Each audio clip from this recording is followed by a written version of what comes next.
अध्याय 38। बाबा की हांडी। नाना साहेब द्वारा देव मूर्ति की उपेक्षा, नैवेद्य वितरण, छाछ का प्रसाद।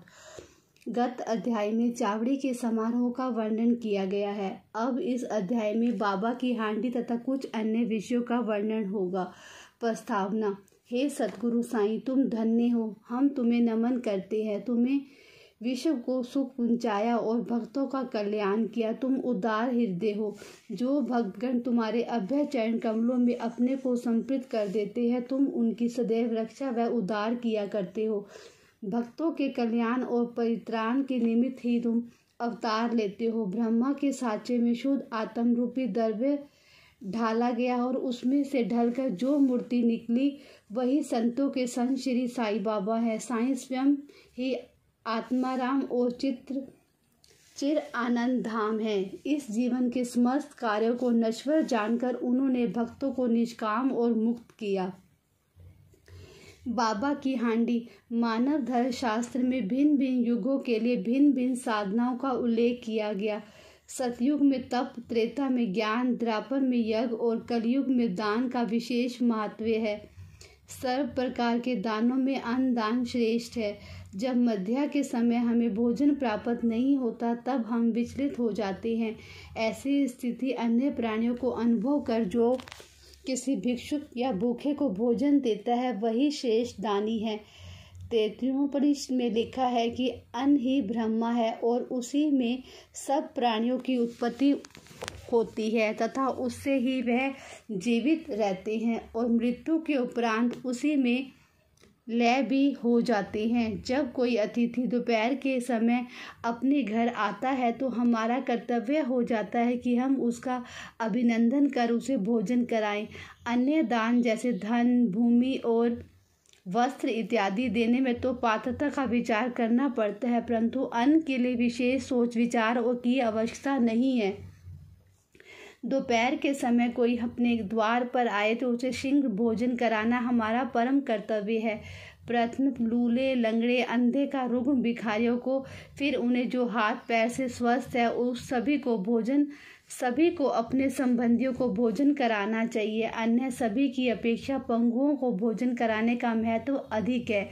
अन्न दान के बिना अन्य सब प्रकार के दान वैसे भी अपूर्ण हैं, जैसे कि चंद्रमा बिना तारे, पदक बिना हार, कलश बिना मंदिर, कमल रहित तालाब, भक्ति रहित भजन, सिंदूर रहित सुहागिन, मधु स्वरहीन गायन, नमक बिना भोजन। जिस प्रकार अन्य भोज्य पदार्थों में दाल उत्तम समझी जाती है, उसी प्रकार समस्त दानों में अन्नदान श्रेष्ठ है।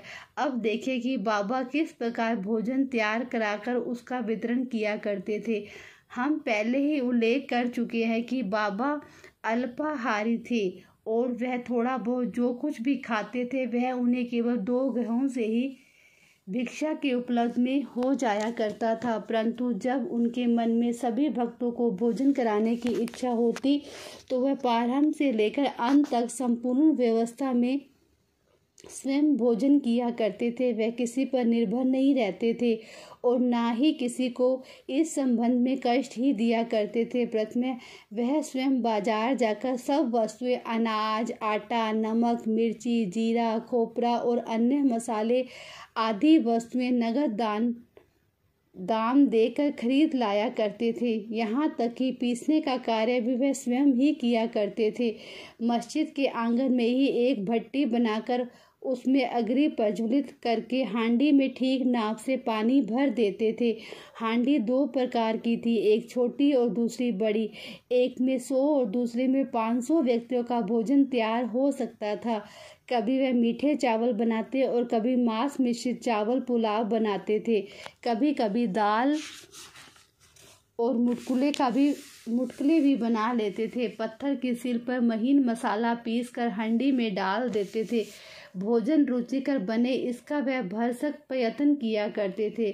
ज्वार के आटे को पानी में उबालकर उसमें छाछ मिलाकर आमटी बनाते और भोजन के साथ सब भक्तों को समान मात्रा में बांट देते थे। भोजन ठीक बन रहा है या नहीं, यह जानने के लिए वह अपनी कफनी की बाहें ऊपर चढ़ाकर निर्भय होकर उबलती हांडी में हाथ डाल देते और उसे चारों ओर घुमाया करते थे। ऐसा करने पर उनके हाथ पर ना कोई जलन का चिन्ह, ना ही चेहरे पर कोई पीड़ा की रेखा प्रतीत होती थी। जब भोजन तैयार हो जाता तब वह मस्जिद से बर्तन मंगाकर मौलवी से फातिहा पढ़ने को कहते थे। फिर वह महालसा पति तथा तात्या पाटिल के प्रसाद का भाग पृथक रखकर शेष भोजन गरीब और अनाथ लोगों को खिलाकर उन्हें तृप्त करते थे। सचमुच वह लोग धन्य हैं। कितने भाग्यशाली थे वह, जिन्हें बाबा के हाथ का बना और परोसा हुआ भोजन खाने को मिला हो। यहाँ कोई यह शंका कर सकता है कि क्या वह शाकाहारी थे या मांसाहारी। भोज्य पदार्थों का प्रसाद सभी को बांटा करते थे। इसका उत्तर बिल्कुल सीधा और सरल है। जो लोग मांसाहारी थे वह हांडी में से दिया जाता था। जो शाकाहारियों को उसका स्पर्श तक होने नहीं देते थे। ना कभी उन्होंने किसी को मांसाहार का प्रोत्साहन ही दिया और ना ही उन्होंने किसी को, उनकी आंतरिक इच्छा थी कि किसी को उसके सेवन की आदत लग जाए। यह एक अति पुरातन अनुभूत नियम है कि जब गुरुदेव प्रसाद वितरण कर रहे हों तभी यदि शिष्य उसके ग्रहण करने में शंकित हो जाए तो उसका अर्थ पतन हो जाता है।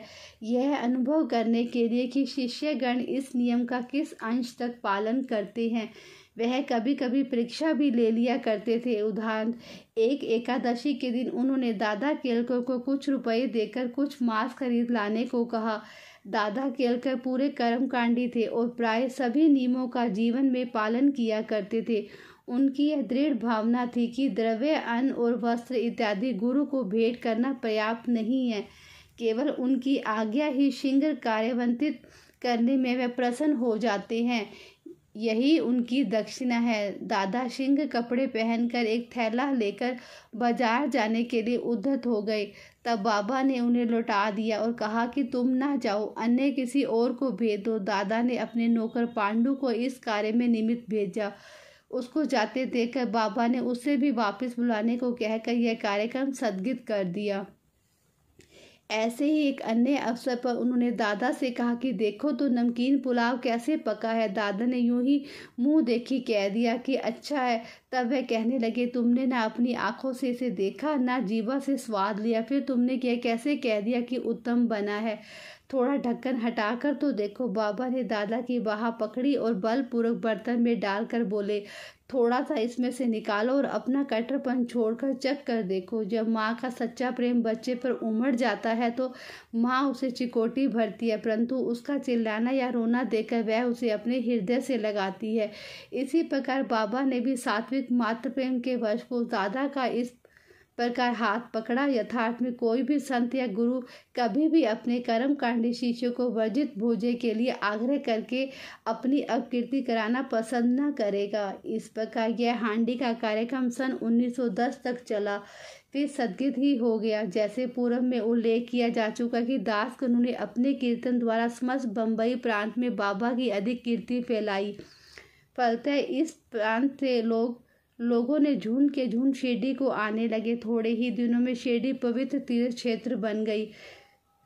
भगतगण बाबा को नैवेद्य अर्पित करने के लिए नाना प्रकार के स्वादिष्ट पदार्थ लाते थे, जो इतनी अधिक मात्रा में एकत्रित हो जाता था कि फकीरों और भिखारियों को भी संतोषपूर्वक भोजन कराने पर भी बच जाता था। नैवेद्य वितरण करने की विधि का वर्णन करने से पूर्व हम नाना साहेब चांदपुर को उस कथा का वर्णन करेंगे जो स्थानीय देवी देवताओं और मूर्तियों के प्रति बाबा की समान भावना की घोतक है।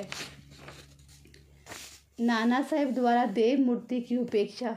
कुछ व्यक्ति अपनी कल्पना के अनुसार बाबा को ब्राह्मण तथा कुछ उन्हें यवन समझा करते थे, परंतु वास्तव में उनकी कोई जाति ना थी। उनकी और ईश्वर की केवल एक ही जाति थी। कोई भी निश्चयपूर्वक यह नहीं जानता था कि किस कुल में जन्मे और उनके माता पिता कौन थे। फिर उन्हें हिंदू या यवन कैसे घोषित किया जा सकता है। यदि वे यवन होते तो मस्जिद में सदैव धूनी और तुलसी वृंदावन ही क्यों लगाते और शंकर घंटे शंख, घंटे तथा अन्य संगीत वाद्य क्यों बजते देते? हिंदुओं की विविध प्रकार की पूजाओं का क्यों स्वीकार करते? यदि सचमुच यवन होते तो उनके कान क्यों सीधे होते तथा हिंदुओं मंदिरों का स्वर्ण जीर्णोद्धार क्यों करवाते? उन्होंने हिंदुओं की मूर्तियों तथा देवी देवताओं की जरा सी भी उपेक्षा कभी सहन न की। एक बार नाना साहेब चांदकोर ने अपने साली के पति श्री बीनीवली के साथ शिरडी आए। जब वह मस्जिद में पहुंचे तो बाबा वार्तालाप करते हुए अन्यायासी क्रोधित होकर कहने लगे, तुम दीर्घ काल से मेरे सानिध्य में हो, फिर भी ऐसा आचरण क्यों करते हो? नाना साहब प्रथम इन शब्दों का कुछ भी अर्थ न समझ सके, अतः उन्होंने अपना अपराध समझाने की प्रार्थना की। प्रत्युत्तर से उन्होंने कहा कि तुम कब कोपर गांव आए और फिर वहां से कैसे शिरडी आ पहुंचे? तब नाना साहिब को अपनी भूल तुरंत ही ज्ञात हो गई। उनका यह नियम था कि शिरडी आने से पूर्व कोपर गांव में गोदावरी के तट पर स्थित श्री दत्त का पूजन किया करते थे, परंतु रिश्तेदार के दत्त उपासक होने पर इस बार विलंब होने के भय से उनको भी दत्त मंदिर जाने को हतोत्साहित किया। वह दोनों सीधे शिरडी चले आए थे। अपना दोष स्वीकार कर उन्होंने कहा कि गोदावरी में स्नान करते समय पैर में एक बड़ा कांटा चुभ जाने के कारण अधिक कष्ट हो गया था। बाबा ने कहा, यह तो बहुत छोटा सा दंड था और उन्हें भविष्य में ऐसे आचरण के लिए सदैव सावधान रहने की चेतावनी दी। निवेद वितरण। अब हम निवेद वितरण का वर्णन करेंगे। आरती समाप्त होने पर बाबा से आशीर्वाद तथा उदी प्राप्त कर जब भक्तगण अपने अपने घर चले जाते तब बाबा पर्दे के भीतर प्रवेश कर निम्ब के सहारे पीठ टेक कर भोजन के लिए आसन ग्रहण करते थे। भक्तों की 2 पंक्तियां उनके समीप बैठा करती थी। भक्तगण नाना प्रकार के निवेद, पूरी, मांडे, पेड़ा, बर्फी, बासुंदी, उपमा, अम्बे, मोहर थाली में सजा सजा कर लाते और जब तक वह नैवेद्य स्वीकार न कर लेते तब तक भक्तगण बार ही प्रतीक्षा किया करते थे। समस्त नैवेद्य एकत्रित कर दिया जाता तब वह स्वयं भगवान को नैवेद्य अर्पण कर स्वयं ग्रहण करते थे। उसमें से कुछ भाग बाहर प्रतीक्षा करने वालों को देकर शेष भीतर बैठे हुए भक्त पा लिया करते थे। जब बाबा सबके मध्य में आ विराजते तब दोनों पंक्तियां में बैठे हुए भक्त तृप्त होकर भोजन किया करते थे। बाबा प्राय श्यामा और निमोणकर से भक्तों को अच्छी तरह भोजन कराने और प्रत्येक को अवस्था का सावधानी पूर्वक ध्यान रखने को कहते थे। वह दोनों भी इस कार्य को बड़ी लगन और हर्ष से करते थे। इस प्रकार प्राप्त प्रत्येक ग्रास भक्तों को पोषक और संतोषदायक होता था। कितना मधुर, पवित्र, प्रेम रसपूर्ण भोजन था वह, सदा मांगलिक और पवित्र। छाछ का प्रसाद। इस सत्संग में बैठकर एक दिन जब हेमाण पर पूर्ण भोजन कर चुके तब बाबा ने उन्हें एक प्याला छाछ पीने को दिया। उसके श्वेत रंग से वह प्रसन्न तो हुए, परंतु उदर में जरा सी भी गुंजाइश न होने के कारण उन्होंने केवल एक घूंट ही पिया।